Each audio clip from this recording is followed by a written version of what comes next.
Welcome back, viewers, to a glorious sunny winter's day here in Melbourne, June Club Day. Tugger's coaching at Rochi this weekend, so special guest today, former six-time world champ on two wheels, Mick Stoner. G'day Charlie, don't mind a bit of four-wheel action. Thanks for having me. It's an honour, Mick. Let's get to the grid. Seddon is back and on pole, and Emmett for the first time will start on the front row. Yeah, good Charlie. Keep an eye on Formosa, Rutledge and Harbottle, and possibly Watkins too. Yes, we're in for a cracker. Let's get to the action. Heat one, here we go. Nothing like that view on the front row, Charlie. Nothing but clear air and all the drama left behind you. P2 needs to stay on Seddon's shoulder, but not jumping. Yeah, not like that. Back to P4 straight away. Not the end of the world. Holding outside. They touch. Spin, spin, spin. Okay, now it's the end of the world, Charlie. Qualifying couldn't have gone much better. Heat one couldn't have gone much worse. There's the universal sign for fun. Family show, Mick. So that put Emmett back last of the runners, whilst Gray fared worse DNFing on that first corner. Makes his way past Betray. Next up, Bushcool. He'll make some spots back, Charlie, but the damage has been well and truly done. Seddon leads from Formosa and Watkins up ahead. There's the move.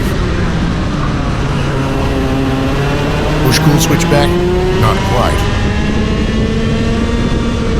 Barker up ahead now, won't be so easy to get by. Leaves the door open though. Holds him off. Let's go to the 21 driver now. Not the start you were wanting?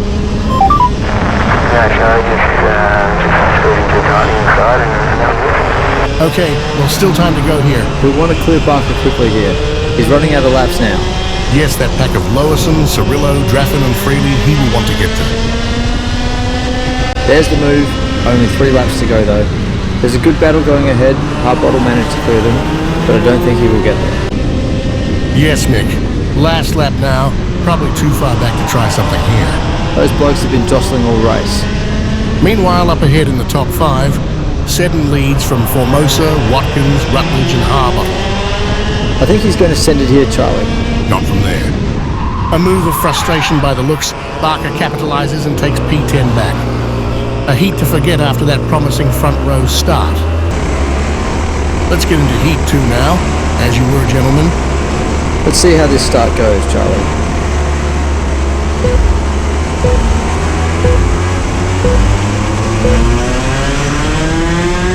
Much better, but that inside train is moving up once again. It takes some good craft to make that P2 outside spot work. Watkins inside again, this time space allowed by both. Watkins through. Not ideal, Charlie, but after the Heat 1 debacle, I'm sure he'll take it. Heat 2 was a smooth affair for most on the grid. The top 3 of Seddon, Formosa and Watkins unchanged, whilst Emmett and Rutledge rounded out the top 5. We move on to Heat 3 now, a bit of a shuffle in the order. Formosa up to P2, Emmett dropping down to 6th. Not too bad considering P11 in that first heat. Might be able to do something from here.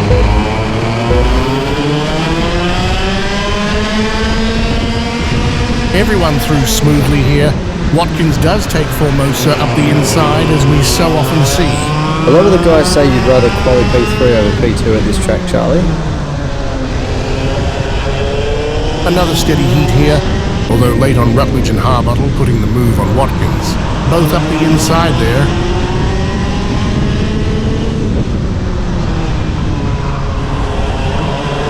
So you can see up front it's Seddon, well ahead from Formosa.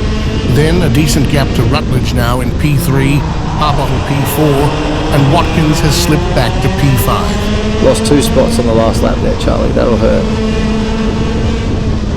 That finishes the heats and sets the scene for the final. A roller coaster day so far for the number 21. On to the final, let's take a look at our starting grid. It's Seddon in pole, having led every session all day. Formosa P2, can he get him, Mick? I think he's got his measure today, Charlie. Rutledge and Harbottle second row. Rutledge having a cracker of a weekend. Watkins and Emmett row 3. Draffin and Lowison row 4. Cirillo and Freely row 5. Barker and Bushcool row 6. And Gray and Matray round out the grid. Here we go then.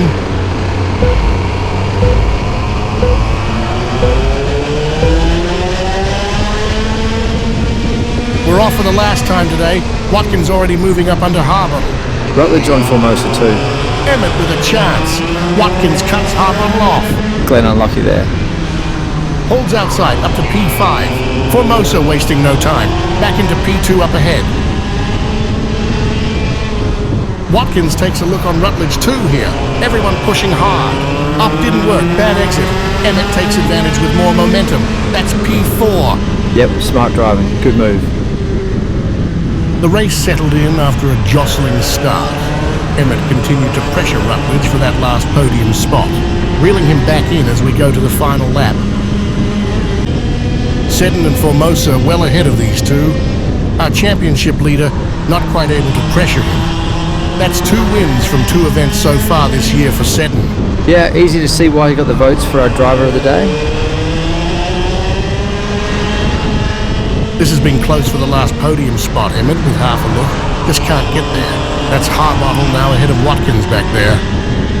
So close, but running out of time. Just a few corners to go now. It's been a good drive. One of those ones where you wish there were a couple more laps.